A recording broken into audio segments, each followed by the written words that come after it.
Oke, bismillahirrahmanirrahim. Assalamualaikum warahmatullahi wabarakatuh. Selamat datang di channel YouTube Reni Novalia.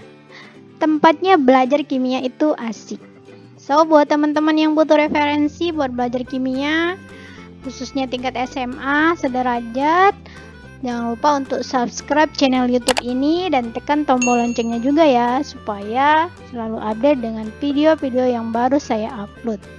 Oke, untuk video kali ini kita akan membahas tentang tata nama senyawa hidrat, asam basa, dan senyawa kovalen.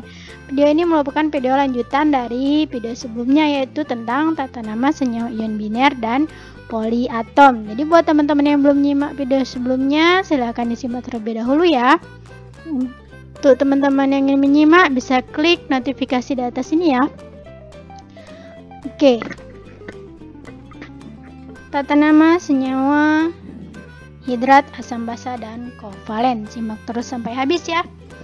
Oke, tata nama senyawa hidrat itu pemberian namanya dengan cara menyebutkan nama senyawa diikuti dengan jumlah hidrat yang ditulis dengan sistematika nomor Romawi, lalu kata hidratnya. Untuk sistematika nomor Romawinya, untuk 1 mono, 2 di, 3 tri, 4 tetra, 5 penta, dan seterusnya. Ini sudah umum ya teman-teman, saya rasa tidak asing lagi dengan istilah Romawi seperti ini. Nah, contohnya di sini ada MgSO4 7H2O. Jadi teman-teman lihat di sini ia mengikat 7 molekul air sehingga namanya magnesium sulfat. Ini tata namanya seperti penamaan senyawa ion poliatom ya, yang sudah kita bahas sebelumnya, seperti biasa ya, tidak ada tambahan lain. Jadi magnesium sulfat, lalu berapa yang diikat? 7 itu bahasa Romawinya hepta. Jadi namanya magnesium sulfat heptahidrat. Jadi ada senyawa magnesium sulfat mengikat 7 molekul air. Seperti itu ya. Selanjutnya tata nama senyawa asam. Sebenarnya materi ini bukan materi kelas 10 kalau tentang asam basa, tapi di sini kita hanya membahas tentang tata namanya saja ya, penamaannya saja. Asam itu senyawa yang mengandung kation H+. Jadi kationnya selalu H+ dan suatu anion ya. Nama senyawa asam biasanya dengan memberi awalan asam, udah pasti ya. Namanya asam pasti awalannya asam namanya, dan diakhiri dengan nama anionnya. Untuk anionnya tidak berjauh beda dengan poliatom ya. Asam terdiri dari asam biner dan asam poliatom atau asam oksi. Jadi seperti halnya senyawa ion, ada senyawa ion biner, ada senyawa ion poliatom. Begitupun dengan asam. Ada asam biner, ada juga asam poliatom atau asam oksi. Asam biner terdiri dari 2 jenis atom, sama ya seperti senyawa ion biner. Jadi dia hanya ada 2 atom saja di situ. Pemberian namanya dengan menuliskan kata asam yang diikuti dengan nama anionnya. Jadi di sini bedanya, kalau senyawa ion tadi disebutkan nama unsurnya apa ya, kationnya apa. Nah, berhubung ini tentang senyawa asam, maka kationnya sudah pasti asam. Tinggal lihat anionnya siapa. Klor, berarti tinggal asam klorida. Asam fluorida, seperti itu ya.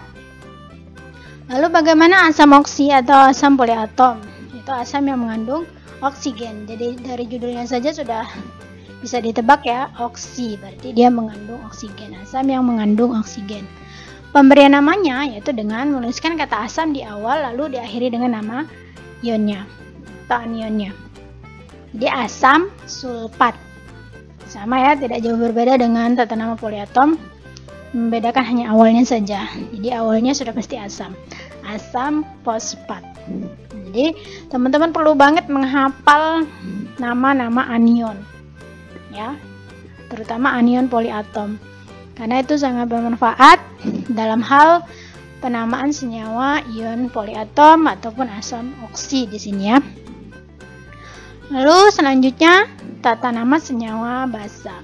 Senyawa basa itu dibentuk oleh ion logam sebagai kation dan ion OH- atau ion hidroksida sebagai anion. Jadi di sini yang sudah pasti di sini ada OH-nya, itu ciri-ciri dia basa. Penamaan senyawa basa yaitu dengan menuliskan nama logam di depan kata hidroksida.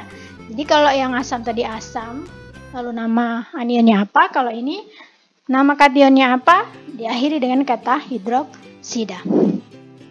Contohnya di sini nama logamnya natrium, lalu OH di sini gugus basa natrium hidroksida.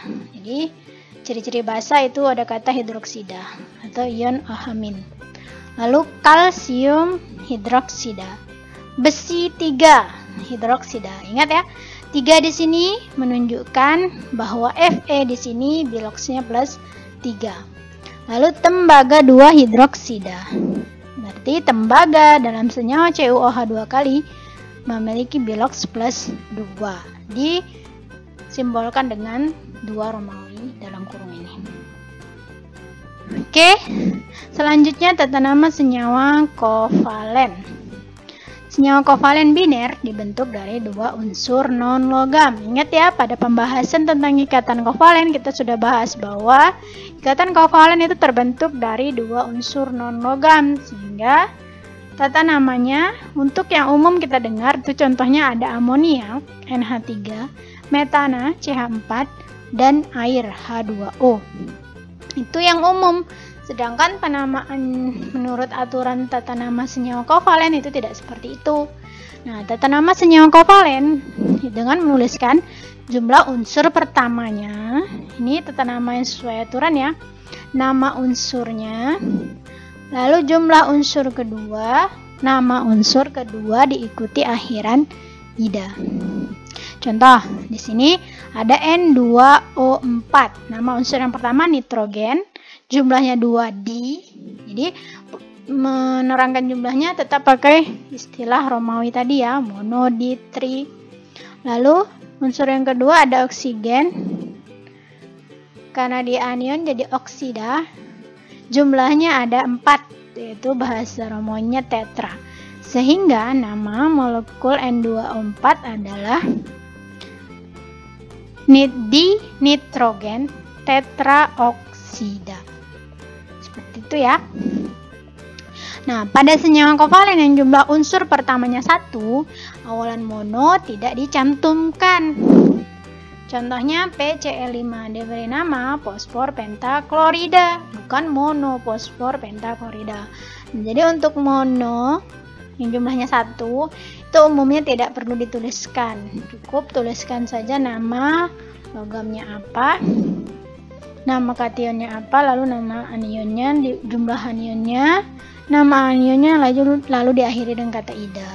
Diingat ya, fosfor pentaklorida bukan monofosfor, jadi tidak perlu disebutkan. Oke, cukup sekian penjelasan dari saya. Jangan lupa share ke teman-temannya yang lain. Semoga video ini bermanfaat. Saya akhiri. Wassalamualaikum warahmatullahi wabarakatuh. Salam semangat.